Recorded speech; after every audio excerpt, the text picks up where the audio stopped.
Hello students of class ninth. This is Dharmender sir. I think you all are very happy to enjoy your second lesson while reading. In this lesson, that is the sound of music, we have already read two paragraphs, that is para 1 and para 2, and today we will start from the para 3. Here it is. But Evelyn was not going to give up. Evelyn जो थी वो give up करने वालों में से नहीं थी, वो गिव अप नहीं करने जा रही थी, यानी हिम्मत नहीं हारने वाली थी. She was determine to lead a normal life and pursue her interest in music. वो डिटरमिन थी, यानी दृढ़ निश्चयी थी कि वो क्या करेगी, एक नॉर्मल लाइफ जिएगी, और उसका रुझान जो था म्यूज़िक के प्रति था, इसलिए वो म्यूज़िक में ही अपने पैशन को आगे बढ़ा रही थी.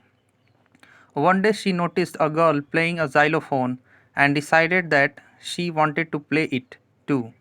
एक दिन उसने ध्यान दिया कि एक लड़की एक जाइलोफोन बजा रही थी. जाइलोफोन क्या है?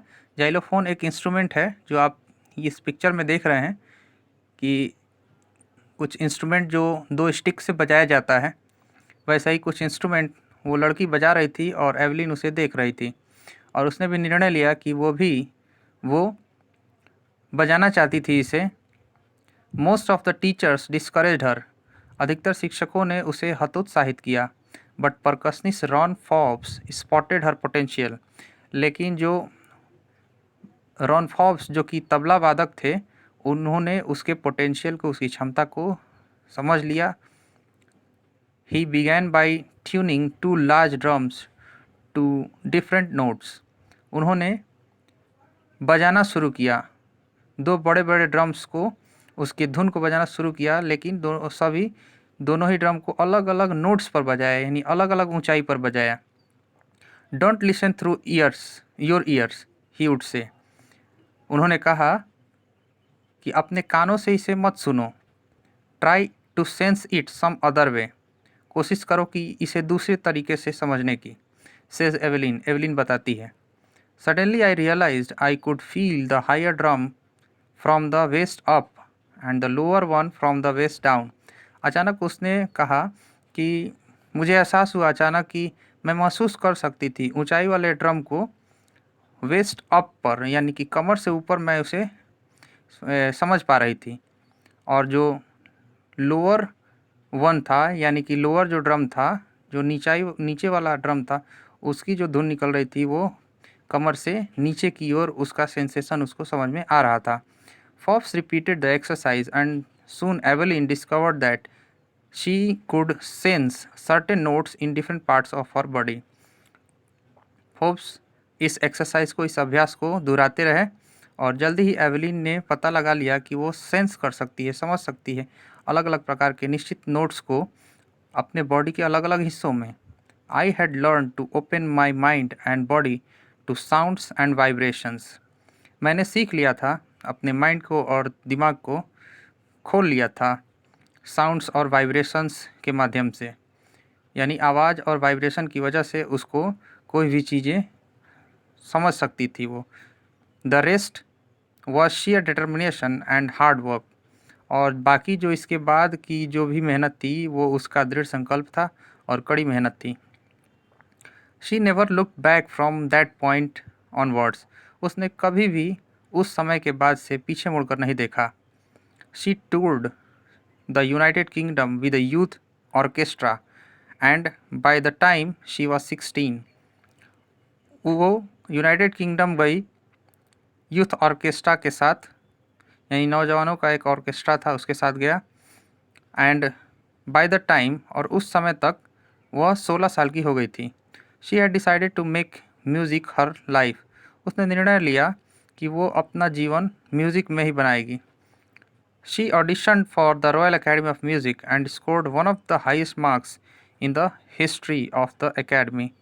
उसने ऑडिशन दिया रॉयल अकेडमी ऑफ म्यूज़िक में और सबसे ऊंचा मार्क्स प्राप्त किया इतिहास में उस एकेडमी के अंदर.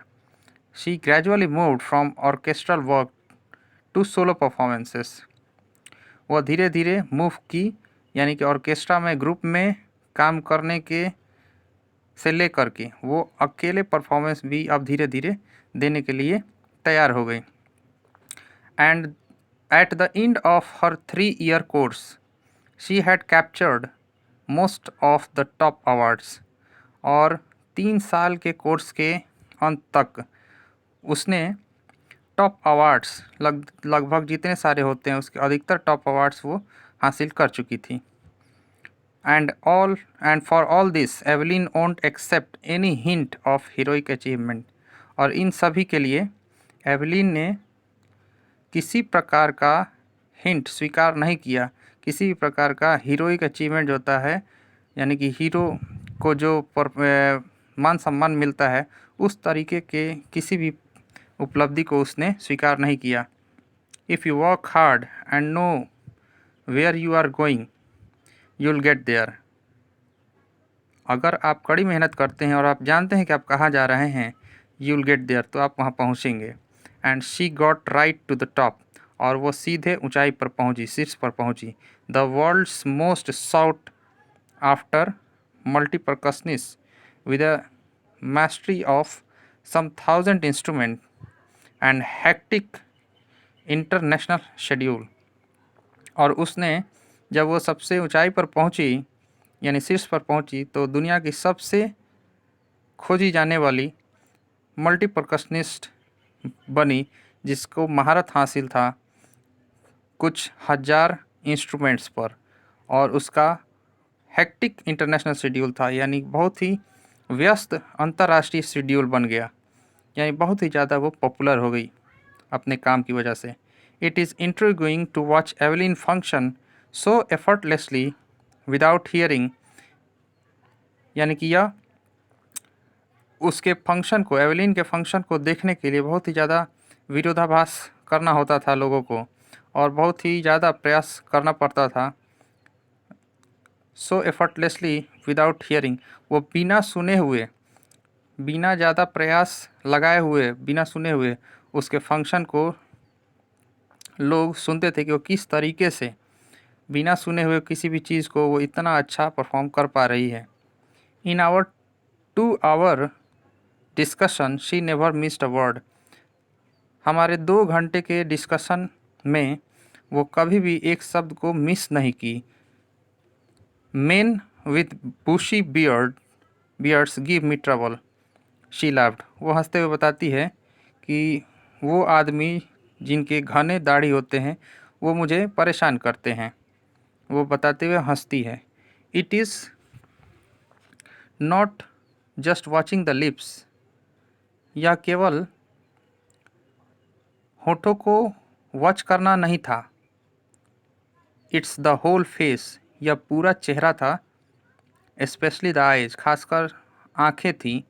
She speaks flawlessly with A Scottish lilt. Lilt means a way of speaking, बोलने का एक तरीका होता है। वो बताती है बिना कोई गलती किए हुए, स्कॉटिश लिल्ट में मतलब बिना किसी गलती से बिना किसी गलत प्रकार के बोले हुए। ये एक प्रकार का स्कॉटिश तरीका है बोलने का, जिसमें वो किसी भी तरीके की गलती नहीं करती है। माई स्पीच इज़ क्लियर, मेरा जो भाषण है वो स्पष्ट है। Because I could hear till I was 11, she says. वो बताती है कि मेरा जो स्पीच है वो क्लियर होता है क्योंकि मैं सुन सकती हूँ अभी भी, तब जब मैं 11 साल की थी। But that doesn't explain how she manage to learn French and master basic Japanese. लेकिन वो एक्सप्लेन नहीं करती है कि वो किस तरीके से फ्रेंच सीखी और मास्टर की जो जापानी भाषा है उसके मूलभूत शब्दों को किस तरीके से सीखी, उस पर महारत कैसे हासिल किया, इसके बारे में वो एक्सप्लेन नहीं कर पाती है। आज के लिए बस इतना ही, ये पैराग्राफ्स, और नेक्स्ट डे जो भी पैराग्राफ बच गया है और उसको हम लोग कल देखेंगे नेक्स्ट वीडियो में। तब तक इंतज़ार करिए, घर में रहिए, स्वस्थ रहिए और अच्छे से पढ़िए। धन्यवाद।